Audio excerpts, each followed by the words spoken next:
Salut tout le monde, je sais pas si vous allez être nombreux en direct ou en rediffusion, mais on fait une action citoyenne avec plusieurs êtres humains conscients qui ont décidé d'être aguerris et être avertis et d'aller passer l'information aujourd'hui dans le centre-ville. Puis là, ben, aujourd'hui, j'ai rencontré Alain Cyr que voici. Salut ma gang de vous autres.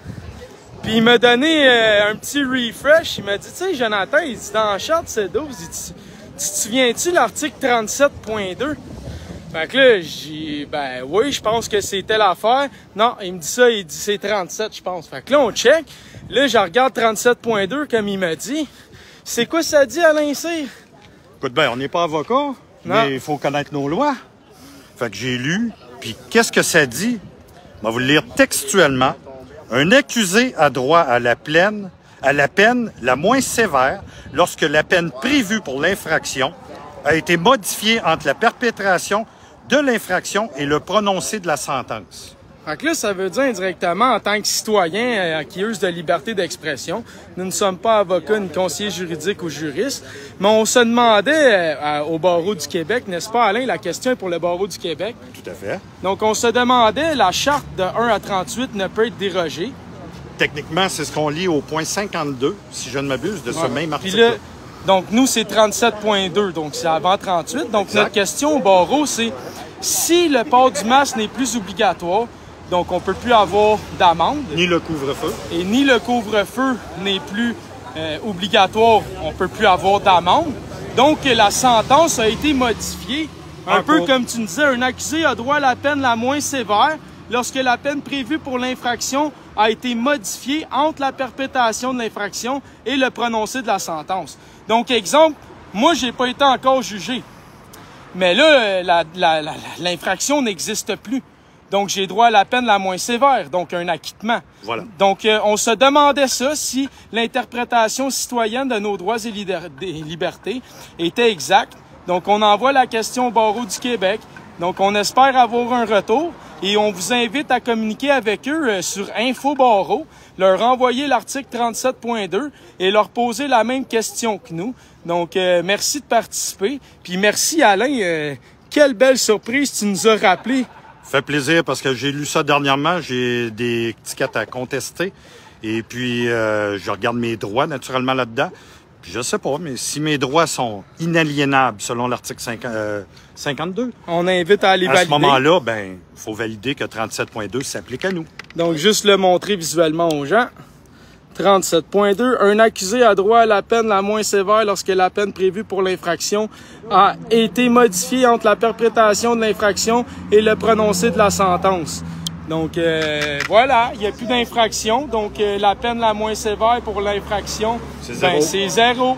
Donc, merci au barreau, merci à Legault, du gros big love d'Alain Cyr et de l'Indigo. On vous remercie du beau cadeau. Yes, sir. Yes, bravo. Bravo. Wouhou! Excellent. Fait que là, on va continuer notre action citoyenne. Puis là, on vous invite à partager cette information du début de ce live. Partagez le début de ce live. Partagez ça partout. Puis envoyez ça aux députés, au barreau, à Legault, tout le monde. Let's go. Il fait beau, il fait chaud. Mettons-leur la pression à ces gouvernementaux. Hein? Ben oui. Fait que là, on se promène, puis on va dire quelques vérités. Bonjour, messieurs, mesdames. Étiez-vous au courant que les camps Tim Hortons empêchent les enfants non vaccinés de pouvoir participer au camp d'été? Est-ce que vous trouvez ça normal au Québec? Saviez-vous que les employeurs forcent le port du masque à leurs employés? Je me demandais depuis quand qu'un employeur d'une compagnie privée outrepassait les droits garantis, les droits civils, les droits internationaux, puis le consentement médical. Fait qu'on s'en va dire aux employés là-bas, là, qui travaillent dans un restaurant, qui devraient appeler les normes du travail pour leur demander sur quoi leur employeur se base pour avoir l'autorité de leur forcer le masque encore. Hein? Hein? Et vous, pourriez-vous me le dire, si quelle autorité des compagnies privées force des employés à maintenir le port du masque? Est-ce qu'on a atteint la sommité dans notre société où les gens sont tellement rendus préoccupés que par eux-mêmes, ils ont oublié les droits et libertés des autres. Et serait-il un test des corporations de savoir jusqu'à où ils peuvent pousser leur réglementation sans que les gens ne réagissent, même si leur constitution et leurs droits civils leur garantissent les libertés et le consentement médical? Hein? Ensuite de ça, hein, on sait tous que le masque, ça fait rien. Là. Cet hiver, vous avez tous vu de la condensation traverser vos masques. C'est des micro-gouttelettes. Donc, comment se fait-il que des employeurs continuent d'enforcer sans autorité le port du masque à leurs employés? Depuis quand qu'une compagnie privée outrepasse les droits et libertés garantis, la législation, la Constitution et les droits civils? Non, c'est pas fini parce que les camps Tim Hortons empêchent les enfants qui ne sont pas vaccinés d'aller dans les camps d'été. Puis les employeurs comme au Tim Hortons, ils forcent le port du masque à leurs employés. Je me demandais sur quelle autorité ils enforcent ce règlement.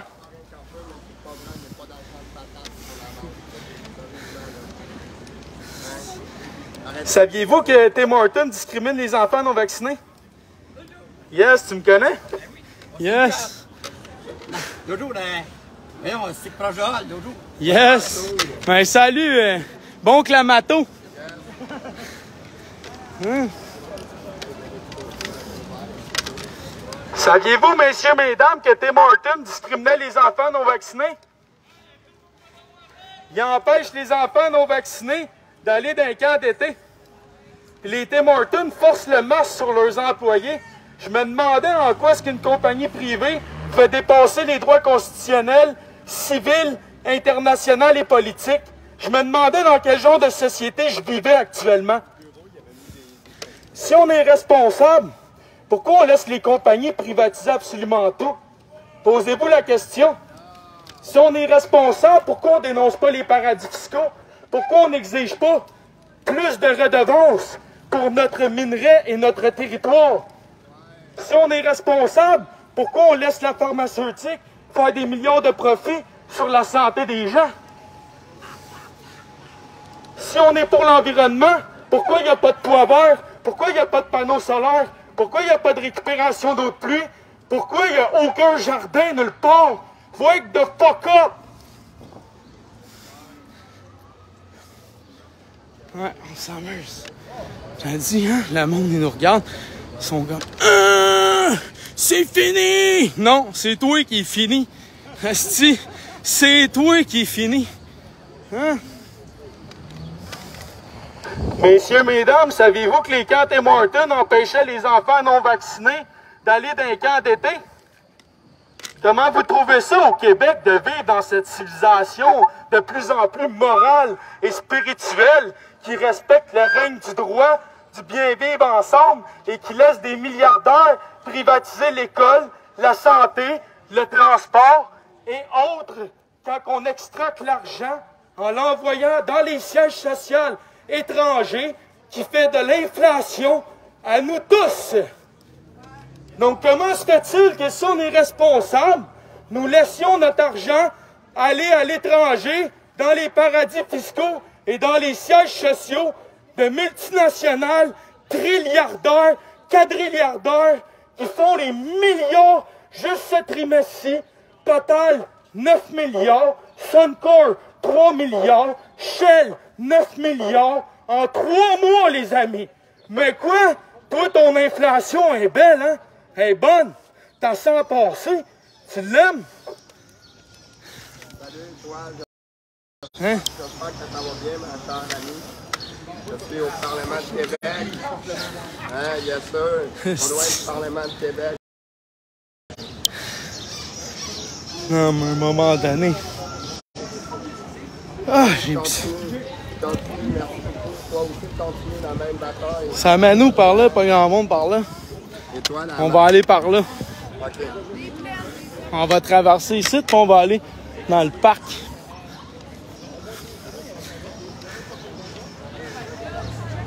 C'est une belle gang, hein? En plus, tantôt, j'étais au Parlement, puis il y a un gars qui arrive en taxi avec... Là, les constables spéciaux, ils arrivent, puis ils viennent le chercher. Mais là, je regarde le constable, puis je dis, hey, je dis, sais-tu moi, je l'ai jamais vu à la télé, ou dans les médias, ou à l'Assemblée nationale, cet homme-là. Je dis, moi, je peux-tu faire comme lui? Je peux-tu rentrer là-dedans, aller voir les ministres? Et il me regarde, il dit non. Là, je dis, ouais, mais je sais quoi, c'est-tu un lobbyiste? Il dit, peut-être. Je dis, c'est quoi, il y a juste les lobbyistes qui peuvent avoir accès aux ministres? Je dis, vous trouvez-tu ça normal, vous autres? Il répondait pas grand-chose, le constable spécial. Mais il a acquiescé que c'était peut-être un lobbyiste. Puis étrangement, le gars, quand il est ressorti, il a été escorté jusqu'à son taxi. Puis là, j'ai regardé le gars, je dis, c'est quoi, t'es-tu un lobbyiste, toi? T'aurais dû voir le sourire. Fait que moi, je trouve ça vraiment drôle de voir que en 2022, quand t'as du cash qui te sort par le cul pis les yeux, t'as facilement accès aux parlementaires, hein? Mais quand que t'es un citoyen qui vote et qui élu ces gens-là, là, par exemple, là, c'est difficile, s'il vous plaît, de discuter avec eux. Fait que je trouve ça vraiment hypocrite. Je trouve ça vraiment hypocrite. Puis le constable spécial, il savait très bien que c'était vrai ce que je disais, là. C'est ça qui est le pire, là. Fait qu'imagine-toi, là, comment ça que les constables spéciaux, les secrétaires puis les gens de même qui voient ces meetings-là, qui voient ces lobbyistes-là, venir parler aux parlementaires, qui bookent leur rendez-vous, n'exposent pas leur agenda, ne les dénoncent pas et ne rendent pas ça public pour qu'on en finisse une bonne fois pour toutes avec ces astis de serpents-là. À un moment donné, ils ont des secrétaires, eux autres, ils ont des servants, des serviteurs, ils ont toutes sortes de domestiques. Ils voient tout ça, ces gens-là. Ils voient tout ça, ces gens-là. Je les invite à faire des dossiers de preuves, puis délater, dénoncer, puis publier, man, toute l'information qu'ils sont capables. Hey, à un moment donné, ça suffit, calvaire, là. C'est quoi cette société-là, pour vrai? On s'en va où, là? Là, l'école, cette année, va être numérisée. En septembre, les enfants vont être une donnée statistique numérique pour prédire s'ils ont besoin d'aide ou pas. Je l'ai dit, qu'est-ce qu'ils vont faire avec ça? Ils ont créé 2 ans de qualité diminuée d'éducation, d'examens ministériels et autres ridiculement baissés. Je sais même pas s'il y a des gens qui ont vraiment fait des vraies années scolaires indirectement. Là, cet algorithme-là, il va déterminer qu'il y a plein de gens qui ont besoin de soutien. Fait qu'ils vont créer un problème, vont pointer le problème. OK? Mais là, il manque de profs, il manque de thérapeutes, il manque de psychoéducateurs, il manque de psychiatres, il manque de tout le monde. Fait qu'est-ce qu'ils vont faire, tu penses? C'est quoi j'ai montré l'autre fois dans mon live? Une application qui apprend aux enfants de 3 ans à parler en anglais. Fait que c'est quoi tu penses qui va arriver? C'est quoi tu penses qui va arriver dans 3, 4, 5 ans d'ici, quand ils vont statistiquement démontrer qu'il y a plein d'enfants en trouble d'apprentissage, mais qu'on n'a pas la qualité et la quantité de main-d'œuvre associée pour les soutenir dans leur développement. Et ils vont nous patcher de ce type d'application, d'enseignage. C'est vrai de ça qui va se passer. Hein? Ouais. Il y a plein de gens là-bas. Ouais. Hein? On va se gâter? Ouais. Hein? D'après moi, ils jouent à la pétanque, eux autres. Ils jouent tout à quelque chose. Ouais, mais on veut pas leur parler du masque, là. On veut leur parler de tout le reste, ça, justement. Hein? Ouais. Hein? On joue un peu dans la bonne direction. Ah ouais, c'est bon, certain. Ouais. On est dans la place des patriotes, ici. Hey, salut tout le monde, vous n'êtes pas filmé, ça filme vers moi, mais est-ce qu'on peut vous poser quelques questions? On a plusieurs sujets, là, donc on a toutes sortes de questions. Le sujet qui touche tout le monde, qui est plus facile d'établir un contact, c'est l'environnement.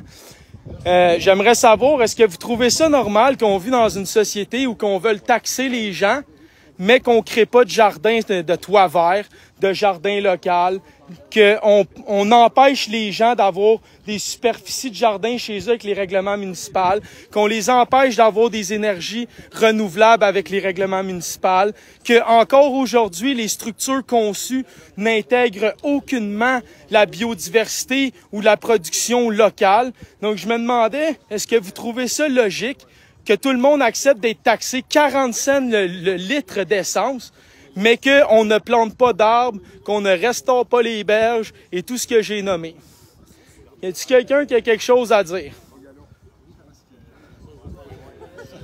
Ça vous inquiète pas, vous, la chute de la biodiversité? Plus des 2/3 des espèces disparues en 50 ans, 80% des insectes disparus aussi. Ça vous inquiète pas, vous, pour l'avenir de vos enfants et le vôtre, que les 2/3 de la Terre d'ici 2040 vont être désertifiés, ce qui va réduire la production de nourriture de 40%.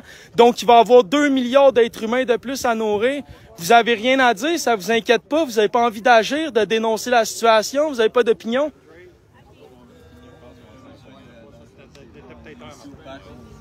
Non? Fait que moi, dans le fond, indirectement, savez-vous ce que je dis aux gens? Indirectement, aujourd'hui, dans la société, le plus grand problème, c'est les sujets tabous. Jamais le temps, jamais le moment, jamais le bon endroit, puis on prend jamais le temps non plus quand on est seul. Hein? Pourquoi? Parce qu'on va à l'école, on dort 8 heures par temps, 8 heures sur 24 à peu près, là, normalement, 7 à 8. Après ça, t'es 8 à 9 à l'école, puis dans le transport, puis tout. Ça fait 17 heures sur 24 déjà de brûler dans ta journée. Hein? Après ça, tu me dis qu'on est libre. Je m'excuse, mais je te dis que t'es un esclave, parce que le salaire minimum couvre même pas les frais de loyer et de nourriture. Et les dernières études montrent que un étudiant qui travaille, qui fait 2400 $ par mois, manque 875 $ pareil dans son budget. Puis s'il vit dans une municipalité d'un coût de la vie moins cher, il manque quand même 314 $ par mois. Donc en ce moment, des gens de 15 à 29 ans sont incapables de se loger, d'étudier et de travailler avec un salaire décent parce que ça prendrait au minimum 18 $ de l'heure. On a 14,25. Donc ça vous préoccupe pas ça non plus? Puis c'est quand que vous allez agir, le dénoncer et en parler si c'est pas aujourd'hui? Ça va-tu être au minimum demain? Est-ce que c'est important? Vous trouvez pas? Vous trouvez pas ça assez important pour vous impliquer? Fait que ça veut dire que dans le fond, la Bible a raison. On vit à la fin des temps et les gens sont morts vivants. Donc, ils sont incapables d'incarner leurs valeurs et leurs convictions parce qu'ils sont morts et vivants. Donc, la réalité, la vérité, ça leur flatte l'oreille comme une mélodie. Mais quand vient le temps, l'action et l'interaction de changer et d'incarner ce changement, là, oups, plus personne n'a le temps. Donc voilà la désastralisation de tes convictions, de tes valeurs qui bloque ta capacité d'agir, d'interagir et qui fait qu'en ce moment, tu as juste envie de me dire de quitter. La vérité, c'est pesant dans le monde du mensonge, les amis, rappelez-vous ça. Bonne journée.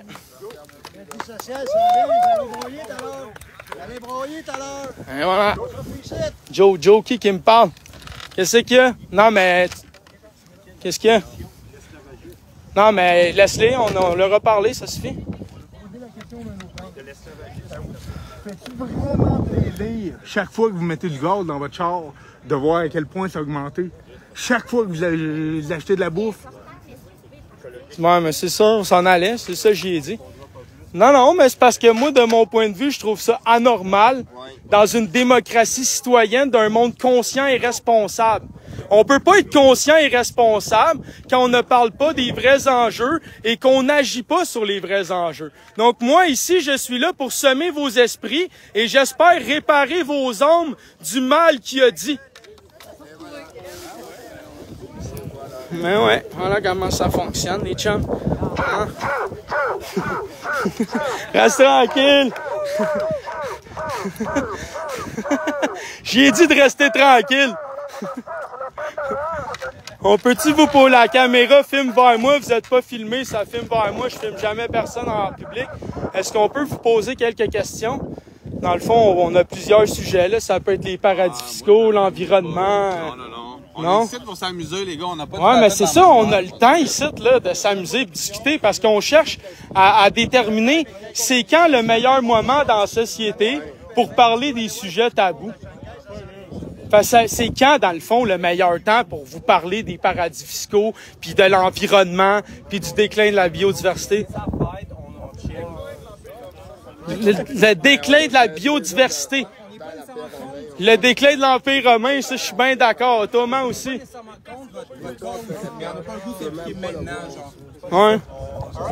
OK. Ben, j'espère que vous allez le faire demain, au moins. Hein? On va vous faire confiance, puis on va dire que vous allez le faire demain. Fait qu'on vous invite à contacter vos députés provinciales, municipales, fédérales sur les paradis fiscaux, sur l'environnement, les morts dans les CHSLD, le fait que la santé soit des milliards de profits, qu'on privatise le système de santé, le système d'éducation, que Fitzgibbon fasse des millions hostie comme jamais, que le directeur des CIUS cache l'accès à l'information. Donc j'espère vraiment que vous allez agir pour protéger vos enfants, parce que je vois qu'il y a plusieurs enfants. Donc d'ici 2045, il va y avoir 40% de moins de production de nourriture, puis il va y avoir les 2 tiers de la terre qui vont être désertifiés. Fait que si vous vous souciez de vos enfants, je vous invite à planter des arbres, reforester les berges, puis restaurer la vie. Hein? À nos enfants. Ouais. Attends, on va y aller d'une tactique plus directe.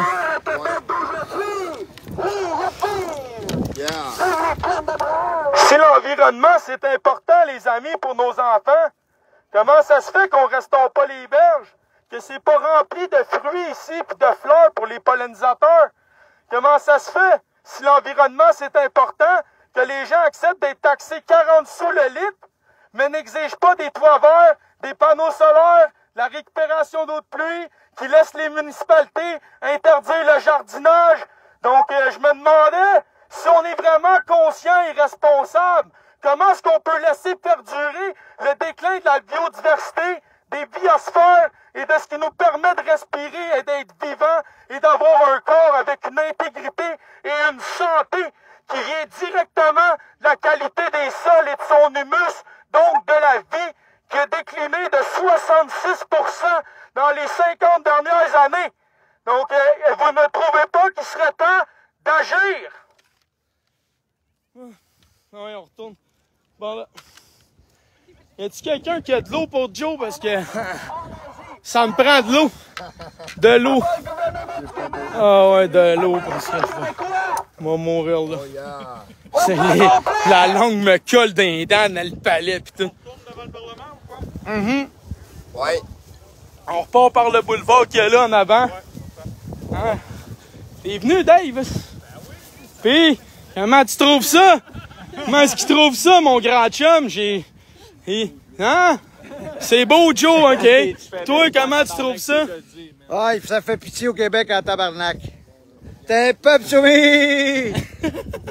Ah, il faut plus de personnes conscientisées, comme dit Joe. Il faut que les gens s'aperçoivent de la façon dont on est géré. C'est vraiment de la dictature et le peuple n'a absolument aucun mot à dire. C'est incroyable, hein? Incroyable. Et puis en plus, les gens ne se rendent pas compte. Quand on regarde Shanghai, j'ai l'impression que c'est pas si loin que nous autres, là. Hein? D'être confinés de façon continue, là. Je sais pas combien de jours là, ils ont fait. 60. C'est terrible. C'est terrible, c'est terrible. Ouais. Alors, j'ai pas hâte en septembre, moi.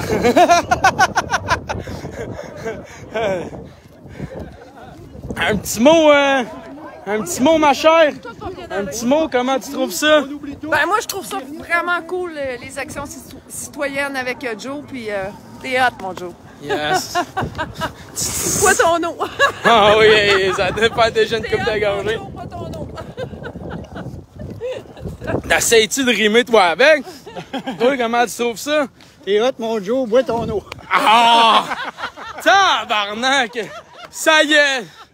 C'est comme je riais l'autre jour parce que je disais, tu sais, Jésus, là, c'est l'emblème des catholiques, c'est un poisson. Puis lui, il est venu pour se sacrifier pour les pêcheurs. Fait que je riais en tabarouette l'autre jour, tu sais. Hey. Un petit mot, comment tu trouves ça? Salut ma gang de vous autres, j'adore ça. Ça fonctionne-tu, tu trouves, de mettre les questions dans les gens? Ils viennent malaiser, hein?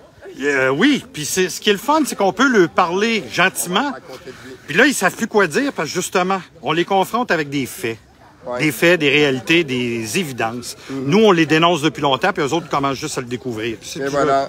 Puis le jour où ils vont comprendre, ou s'ils comprennent pas, ben, ils sont pas obligés de parler, ils sont pas obligés de se prononcer, ils sont pas obligés d'avoir honte. C'est ça. Mais au moins, qu'ils collaborent plus à ce niaisage-là, tout simplement, puis qu'ils laissent plus ça se produire. Et moi, je pense aussi que, je sais pas si tu es d'accord avec moi, mais le fait qu'on fasse qu'est-ce qu'on fait sans vraiment les agresser plus que qu'est-ce qu'il ne le faut, ben je pense que clairement, ça leur met les questionnements dans leur tête. Là. Oui, c'est tout.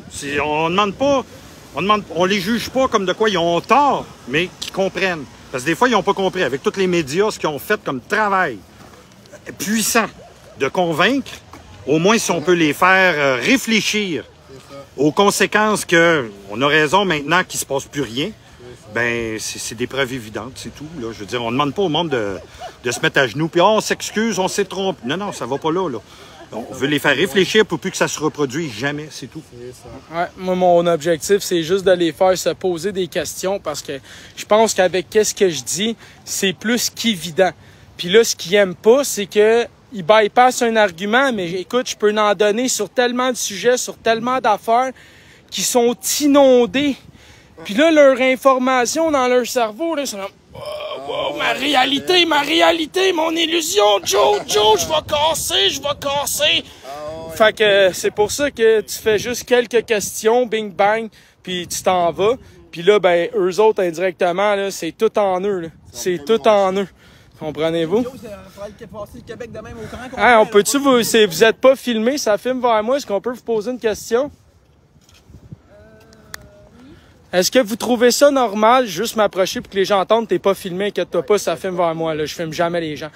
Est-ce que vous trouvez ça normal, vous, qu'aujourd'hui, tous les sujets soient tabous et que les gens n'aient jamais le temps pour les vrais enjeux de prendre 2 minutes et discuter? Oui, après, il y a beaucoup... Enfin, oui, après, ça dépend. Fait que vous trouvez ça normal, vous, que les gens ne prennent jamais le temps de parler des sujets tabous tels que les paradis fiscaux, la privatisation de l'éducation, la privatisation du système de santé, de l'environnement, le fait qu'on est taxé maintenant 40 sous le litre, mais qu'on n'a pas de toit vert, de panneaux solaires, de récupération d'eau de pluie. Donc, vous trouvez pas que c'est des sujets qui devraient être dans les médias? Chez nous aussi. Chez vous aussi, hein? Non, chez nous aussi. On est français, on en parle. OK, oui. Ouais, vous en parlez, mais ici, ils n'en parlent pas vraiment dans les médias. C'est pour ça que nous, on fait une action citoyenne, puis on parle aux gens. Oui. Ça dépend des cultures, je pense. Ouais. Ben, nous, ici, moi, je suis d'ici, donc je représente ce qui se produit ici. Donc, je suis inquiet parce que vous me dites que là-bas, vous venez de France? Oui. Puis là-bas, ils en parlent. Est-ce que vous trouvez ça normal qu'ici, on n'en parle pas? Non, après, c'est bien d'en parler, mais c'est bien d'en parler. Ben, c'est bien d'en parler, mais est-ce que ça serait encore mieux que... Est-ce que vous trouvez ça normal que le tabou de les solutions, restaurer les berges, planter des arbres, aider la biodiversité, mettre des fleurs sauvages pour les pollinisateurs et les insectes, augmenter l'humus? Ça, faudrait demander pour ça à des Canadiens, je pense. Faudrait demander à des Canadiens. Parce que là, en France, du coup, nous, on ne peut pas trop y répondre là. Mais vous seriez d'accord qu'on en parle plus puis que les solutions soient données? Allez, Ben, merci beaucoup. Oui, merci, Force Léonard. Bonne journée. Hein? Hein? Ça a l'air qu'en France, ils en parlent plus qu'ici. C'est bizarre, ça. C'est spécial. Là-bas, ils en parlent, pas ici. Il y a juste dans le temps de Pauline Marois, je pense qu'elle avait essayé. Hein? Mais elle s'est faite mettre dehors sur un temps, les amis. Elle n'est pas restée là longtemps. Oh, les amis, d'après moi, les mondialistes, ils en voulaient longtemps en tabarouette. Puis toi, comment tu trouves ça, ma chère? Comment je trouve quoi? Ben, de parler aux gens puis tout. Comment tu trouves ça? Ben, je trouve que c'est important d'éveiller les gens, d'éveiller leur conscience à ce qui se passe, à des nouvelles réalités peut-être qu'ils n'avaient pas vues, qu'ils n'avaient pas perçues. C'est le temps d'ouvrir les yeux, c'est le temps d'allumer, puis c'est le temps de dire de ce qu'on pense. C'est facile de se faire avoir. Est-ce que tu trouves que les questions que je leur ai posées ont eu l'air de les travailler dans l'esprit? Les questions étaient pertinentes. Je sais pas, j'ose espérer que ça va travailler leur conscience. T'oses espérer, hein? J'ose espérer. Ben, au moins, on essaye, n'est-ce pas? Oui, on essaye fort. On est dans le cœur, dans l'amour, dans l'ouverture. C'est ce qu'il faut, non? C'est ce qu'il faut. Il faut essayer. C'est le plus important. C'est le plus important. Même si on se pète la gueule, au moins, on a essayé. Exactement. Je suis tout à fait d'accord. Voilà. Fait qu'il y a un dicton qui dit, ralentissez pas ceux qui essayent. OK? Si vous voulez pas essayer, vous autres, tossez-vous. Laissez-nous essayer. On se cassera la gueule tout seul, au pire. C'est pas grave. Hein? Puis toi, ma chère, comment tu trouves ça? Pas de live pour moi. Non, pas. OK, on te filmera pas. C'est correct. Mais t'as-tu un petit mot? On te filme pas. Non? OK, c'est correct. Reste tranquille, d'abord. Hein? Peux-tu, ça? Toi, mon homme, t'as-tu un petit mot? Attends, pendant qu'on marche vers le boulevard. Ouais. Ben, t'as-tu quelque chose à nous dire? Ben oui, ben, tu sais, c'est le rassemblement du sit-in, mais je Non, il parle pas de ça, il parle d'action citoyenne. D'action citoyenne, ouais, l'action citoyenne, là, parce ben que oui, le sit-in... on fait des actions citoyennes, il faut les faire, les actions citoyennes, sur le terrain. OK. Ah, bon, OK. Mais non, ben, il faut faire des actions directement sur le terrain. Tu sais, ceux qui... on veut pas, on est en genre de guerre, puis sur le terrain, il faut pacifiquement informer les gens de la réalité, de ce qui se passe. Tu sais, les commerçants qui ont encore le pancarte avec le masque obligatoire, là, c'est notre responsabilité de dire, hey, enlève ça, ça n'a plus rapport. Pendant 2 ans de temps, vous avez exigé qu'on ait notre masque avec votre pancarte. Bien, nous, on exige maintenant que, vu que c'est plus obligatoire, de l'enlever immédiatement. Tu comprends? Puis vos employés, arrêtez de les faire suffoquer. C'est terminé. Il faut informer les gens. Tu sais, c'est pacifique, on ne fera pas de cassage avec ça. Mais il faut le dire, si personne ne l'a fait, ben, on n'ira nulle part comme société. Fait que, est-ce que tu invites les gens qui continuent d'avoir le masque à être porté, de contacter les normes du travail, savoir sous quelle autorité leur employeur peut leur forcer le masque? Là, je veux dire, à un moment donné, c'est sûr qu'il y en a qui sont désabusés, je comprends, qu'ils ont déjà fait plein de démarches, puis ça n'a rien donné. Mais il faut continuer, il ne faut pas lâcher le combat. Si on abandonne le combat, c'est terminé. On est tous à genoux, puis on est tous pareils, puis on est tous la même saveur, puis la même odeur, puis on s'en va tous dans le même fossé. Okay. Si on veut, comme société, regagner notre culture, regagner notre fierté, il faut le faire. Yes, c'est un bon message, ça. Il était motivé. J'ai bien fait de lui demander s'il avait de quoi à dire. Hein? Il nous l'a dit. Il vous l'a dit. Hein? Toi, le masqué, t'as-tu quelque chose à nous dire, là? Le dernier interrogé. Moi, ce que j'ai à dire, là, toutes les joyeuses personnes qui disent porter un masque, c'est pas la fin du monde. Mais non, il y a pire que ça dans la vie. Chris, il y en a-tu un de vous autres qui l'a fait pendant 9 heures par jour, 10 heures, 12 heures? Essaye-le. Tu vas voir que c'est d'autres choses. Tu sais, un moment donné, tu manques d'air pour ce que ça donne. Chris, c'est juste une grippe. Arrête, OK? Excusez, là, c'est blasphème. On essaye de plus blasphémer, mais là, c'est avec le personnage. Oh, on parle de quoi au prochain, les amis, là? On parlait pas mal d'environnement, là. On gueule quoi dans la rue, là? La primauté parentale, un peu? Hein? C'est qu'on parle. Ça coupe tout le temps, c'est spécial, parce que, écoute, je suis full connexion, puis je suis... c'est le réseau 5G, en plus, imagine. C'est fucked up, ça, si ça coupe. Hein? Fait qu'on leur parle de quoi, là? On leur parle de quoi, les amis? Qu'est-ce que je leur dis au prochain? Il y a plein de monde, là, on repasse sur la grande allée. Là. Ils seront pas contents, ils vont dire « S'il a passé tantôt. » Je leur ai parlé pas mal de tous eux autres dans la rue. Qu'est-ce qu'on leur dit?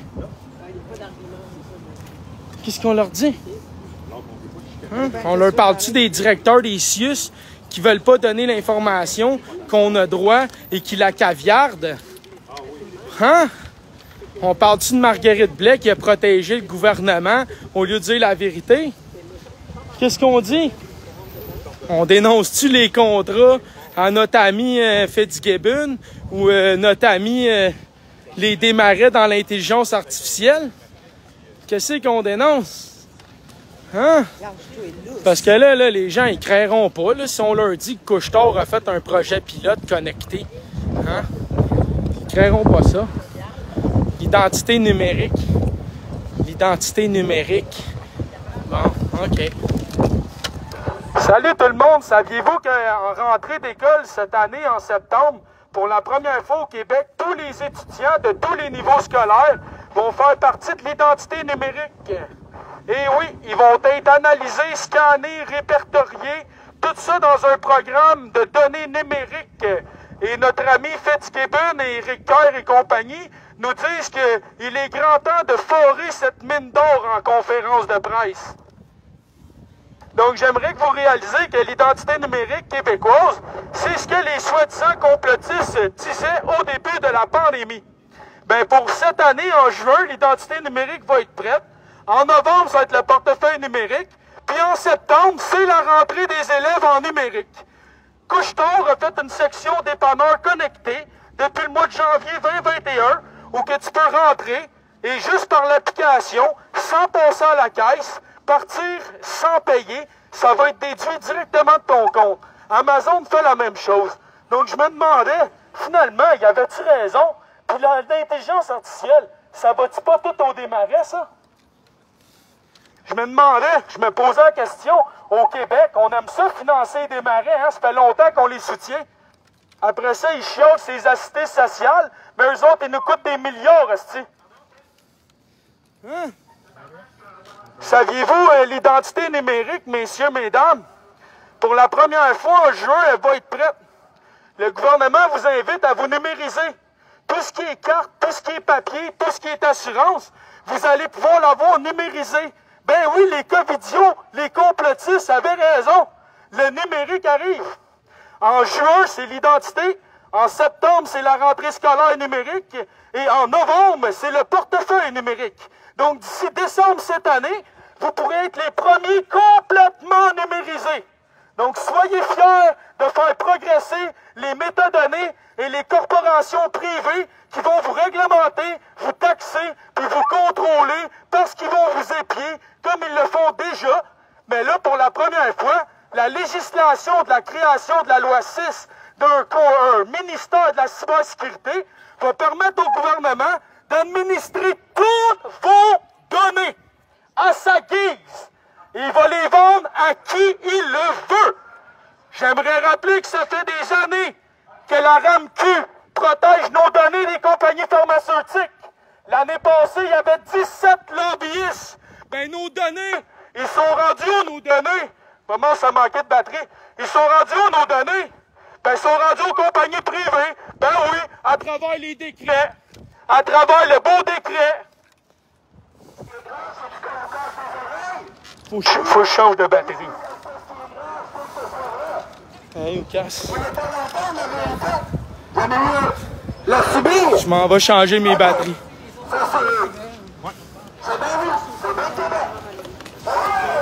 Ça me prend des batteries. Les batteries. Ouais, je te l'avais dit qu'elle allait mourir, hein? Ouais. Tiens. Ça, c'est parfait. Ça fonctionne? Ouais, ne bouge pas ça de là, c'est parfait. Je vais prendre un petit peu en perspective. On n'a pas, il y avait plus de servir. Les batteries t'ont abandonné? Ouais. Elles sont... Ah oui, bien, hein?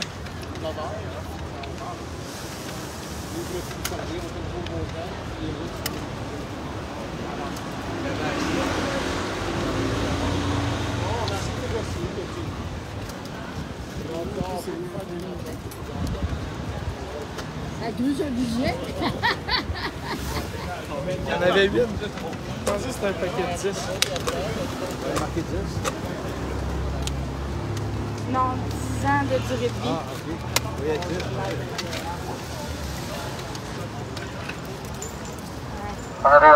Parfait. Parfait.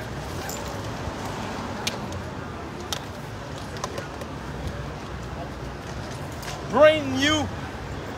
Oh, comme neuf. Ouais. C'est réglé. Une batterie neuve dedans. Good. On est prêt à continuer. Hein? OK. On continue-tu vers le château Frontenac? Oui. On continue vers le château Frontenac. Yes. Salut, messieurs, mesdames. Étiez-vous au courant du nouveau ministère de la cybersécurité à travers le projet de loi 6? Qui fait en sorte que pour la première fois au Québec, le gouvernement va pouvoir gérer toutes nos données privées comme il le veut à travers son ministère de la cybersécurité. Étiez-vous au courant? C'est déjà sanctionné, adopté. Maintenant, on va pouvoir suivre les élèves, les civils, on va pouvoir suivre les criminels. Donc, en juin, c'est l'identité numérique. Si vous voulez être précurseur avant 2025 pour faire tester le projet numérique, je vous invite à vous digitaliser et contacter le gouvernement pour numériser votre identité. Toutes vos cartes, toutes vos assurances, tous vos papiers, vos baptistères et compagnie. Comme ça, vous allez être sûr de ne pas y perdre, hein? C'est sécuritaire. Ensuite de ça, j'aimerais que vous inscriviez, hein, parce que de toute façon, ils vont être inscrits pareil, vos enfants au programme numérique scolaire dès la rentrée en septembre. J'aimerais vraiment ça que vous preniez à cœur la numérisation les données de nos enfants au Québec. Parce que comme Fitzgibbon a dit, c'est une mine d'or à forer. Ensuite de ça, je vous invite dès novembre cette année. N'oubliez pas d'ouvrir votre compte digital dans votre portefeuille numérique du gouvernement pour que Éric Kerr, à travers son nouveau ministère de la cybersécurité, puisse contrôler toutes vos métadonnées et les refiler aux compagnies pharmaceutiques ou aux télécoms pour la pub. Parce que, comme il l'a dit lui-même, il y avait 17 lobbyistes qui tentaient depuis plusieurs années d'avoir accès à nos données de la RAMQ. Donc, je vous invite à numériser et digitaliser votre passeport santé dès maintenant, puisque de toute façon, le QR code était le projet test. Le gouvernement l'a avoué lui-même. Donc, n'hésitez pas à prendre les upgrades et les mises à jour de votre QR code pour devenir complètement numérique. Merci d'avoir démontré que les covidios et les complotistes avaient 2 ans d'avance dans votre matrice.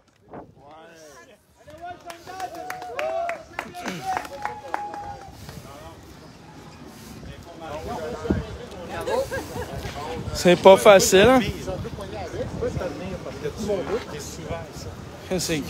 C'est magnifique, la vie. Je suis comme un artiste. Trouvez-vous ça normal dans un monde responsable que la santé soit des profits à coût de milliards et de trilliards pour des pharmaceutiques privés qui contrôlent l'offre, la demande, qui ne lèvent pas les brevets et qu'il y a des millions d'humains par année qui meurent sur Terre? Est-ce que vous trouvez ça moral, responsable et conscient? Je me demandais si je suis dans un vrai monde moral et conscient et responsable, comment est-ce qu'on pouvait laisser des milliards être gérés par des compagnies pharmaceutiques pour nous vendre leur traitement médical qui n'est même pas analysé par Santé Québec ou Santé Canada. Fait, je me demandais aussi, by the way, ils servent à quoi ces estis-là? Hein? Tu leur demandes-tu? Demande-leur, ils servent à quoi, estis? Étiez-vous au courant? Santé Canada ne fait aucune analyse et se fie qu'au rapport des industries pour les produits pharmaceutiques, agroalimentaires et j'en passerai jusqu'à demain. Saviez-vous que les gouvernements ont même réglementé pour permettre à plus de 400 additifs cancérigènes de ne pas être déclarés sur la liste des ingrédients puisqu'ils seraient jugés en trop petite quantité, mais qui servent à la fabrication des différents produits de consommation dans le marché de l'alimentation. Donc, sommes-nous encore humains, conscients, libres et responsables, ou nous voulons vivre dans une oligarchie corporationniste qui décide des réglementations et des lois? Parce qu'en ce moment, ce que je vois, c'est les gouvernements partout dans le monde pliés aux corporations en les laissant s'en aller avec les milliards imputablement, sans aller chercher l'argent dans les paradis fiscaux, sans leur obliger à redistribuer l'argent. Mais je vous demanderais, qu'est-ce qui arrive quand quelqu'un garde tout l'argent qui est en circulation dans une économie? Il détruit l'économie. Qui détruit notre économie si ce n'est que ces corporations qui gardent tout notre argent collectif dans leur forteresse de sièges sociaux étrangers, qui ensuite font en sorte qu'on doit imprimer de l'argent. Donc, imprimer de l'argent sans produire des biens et services ou des produits intérieurs bruts, ça mène à quoi ça, les amis? Une inflation! C'est quoi qu'on vit? C'est quoi Trudeau y a fait? Vous nous parlez de responsabilité? Ben, agissez, asti! Faites votre job de citoyen! Contactez vos députés, vos élus, les médias et dénoncez les abuseurs! Ou sinon, subissez les conséquences et vivez dans un monde de plus en plus contrôlé et privatisé en vous prétendant conscient, libre et responsable! Je te garantis que tout le monde m'entend. Je te garantis qu'ils m'entendent jusqu'à l'autre bout, mon homme. Qu'ils mangent de la merde, les astis de brain dead. Ils vont allumer ou bien ils finiront, man. Voilà! C'est that's it, là. Un moment donné, là, soit tu fais ce que t'as à faire, soit tu vas pleurer tout seul, puis on s'en tabarnak. OK? De la compassion pour ceux qui agissent. Pas pour les autres. T'es pas capable d'agir, tu mérites pas qu'on t'aide à agir. OK? Puis là, ça à tous les niveaux. Je te dis pas, t'es malade, tu peux pas bouger, t'agis, t'es là, t'écoutes, tu parles, tu informes. T'as fait ta job. OK? Le monde, là. Wouh! Wouh! Wouh! Wouh! Après ça, tu te demandes pourquoi Jonathan assis. Il est pas, il a de la misère à... Tu vois bien l'adrénaline. Donne-moi de l'adrénaline, man! M'a plaidé l'aliénation mentale, moi, c'est pas de ma faute. J'étais un adrénaline junkie, moi. Comprenez-moi, monsieur, là, thérapeute. Faites-moi un diagnostic en ligne. Comme ça, je vais pouvoir plaider ma défense devant les autorités. Je m'excuse, je suis dérangé de l'esprit. J'ai les notes qui se touchent. Puis à chaque fois que mes notes se touchent, je bug, ici. Je bug ben raide. Fait qu'en tout cas, je pense que pour aujourd'hui, c'était plus qu'assez. Puis je dois me respecter, je commence à m'emporter. J'ai soif, je suis déshydraté. Donc il faut que j'aille manger, il faut que j'aille me reposer. Donc, si vous êtes intéressé à une action citoyenne dans votre quartier, Jonathan-Blanchette, @hotmail.com. Sinon, vous pouvez me contacter au 450-888-5376. Puis ça va me faire plaisir d'organiser ça avec vous. Fait que là, j'en ai quelques-uns qui s'en viennent. J'ai Saint-Jean, Drummond, puis j'ai d'autres endroits, mais j'attends de régler mes choses lundi, le 16. Donc, après ça, je vais pouvoir recommencer de plus belle. Donc, merci de me soutenir, puis merci de m'inviter dans vos quartiers pour aller éveiller les consciences qui seraient peut-être endormies. Qui sait? Il y en a qui sont vides, mais il y en a qui sont récupérables. Fait qu'il faut aller toutes les voir, puis ceux qui sont récupérables d'aujourd'hui, ils vont se récupérer eux-mêmes de leur intérieur, puisqu'ils doivent être informés de leur information. Donc, intérieur, informé, formation, apprentissage, développement. Voilà. Donc, 432 Hz, 72 BPM, je t'aime. Oui, toi. Puis si tu as envie de contribuer, t'as mes coordonnées à mon premier. Salut tout le monde.